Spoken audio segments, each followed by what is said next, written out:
You say you want to be stronger. Stronger in your body, stronger in your life, stronger in the face of everything the world throws at you. But let me ask you something uncomfortable. Do you even know what strength is? Because maybe you think strength is the number of plates on the bar. Maybe you think it's the size of your biceps, or the applause when you finally post that perfect progress picture. But what if you could lift 1,000 pounds and still be weak? What if your body looked like a statue, but your soul collapsed the second life didn't go your way? That's the real weakness Epictetus would see in you. And if he were your gym coach, he wouldn't just be watching your form, he'd be watching your life. Imagine walking into a gym where the trainer doesn't bark at you to squat deeper or push harder. Instead, he says, "Why are you afraid of sweat but terrified of silence? Why can you push through burning muscles but not through a harsh word from a stranger?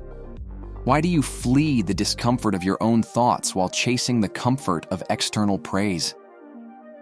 This is Epictetus, born a slave, later crippled, and yet one of the greatest Stoic philosophers who ever lived. He knew suffering not as a motivational slogan, but as the fabric of his existence. And he taught that strength is not found in the weights you can move, but in the burdens you can bear without breaking. Let's say Epictetus is standing over you as you attempt your bench press. The weight comes down, it trembles on your chest, and you start to panic. Your arms are shaking, your breath is shallow, your body screams, "I can't do this." Epictetus doesn't yell, "Push," like some cliché coach. Instead, he leans down and whispers, "This barbell is no different than life. You do not control its weight, you only control your effort.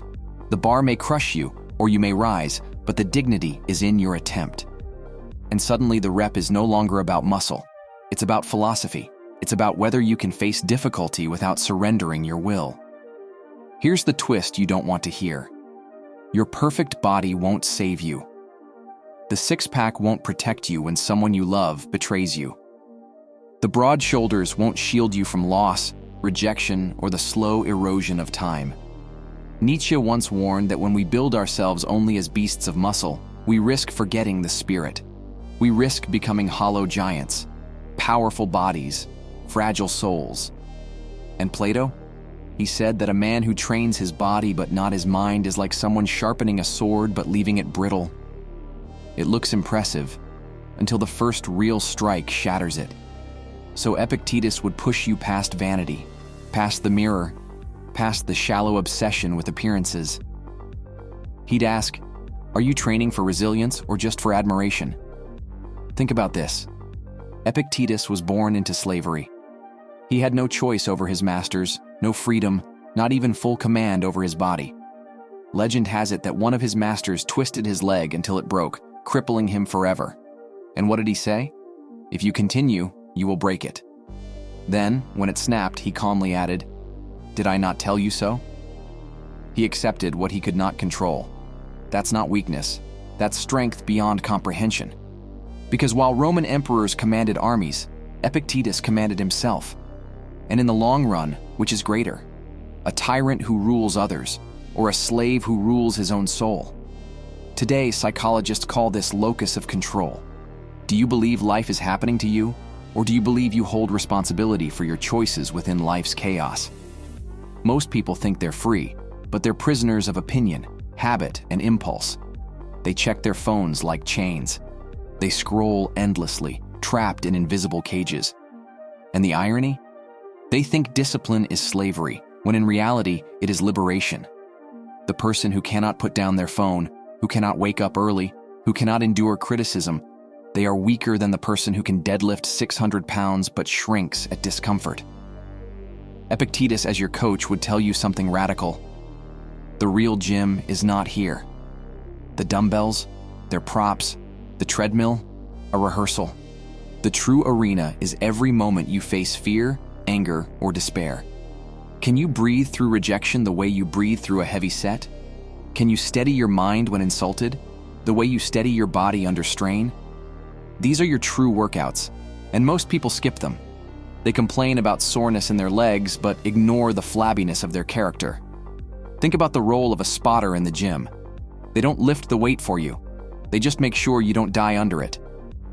Epictetus believed philosophy works the same way. It doesn't remove life's burdens. It just trains you not to collapse beneath them. And he wasn't alone. Machiavelli said fortune is like a river. It floods, it destroys, but the prepared build dams and redirect the current. Life's chaos will always pour over you, but the trained soul knows how to channel it.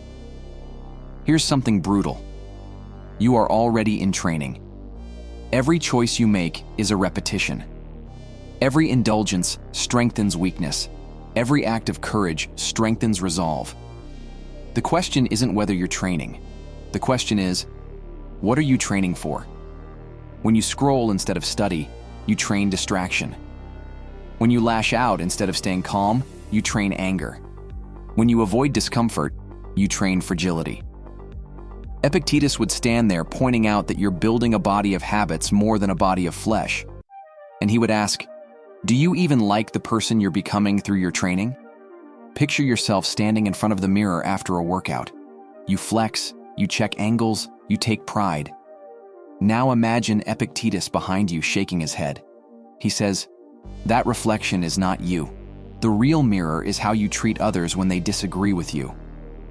The real definition of progress is whether your anger controls you less today than it did yesterday. Suddenly, your biceps shrink to insignificance. And the real progress chart is invisible, measured only in patience, resilience, humility, and courage. Modern psychology has a phrase, exposure therapy. The way to overcome fear is not to run, but to face it again and again until its power shrinks. That's what the Stoics practiced long before therapy had a name. They would deliberately expose themselves to discomfort, cold baths, fasting, exile, so that when real hardship came, they were already trained. They didn't avoid pain. They rehearsed it. They treated suffering as the gym of the soul.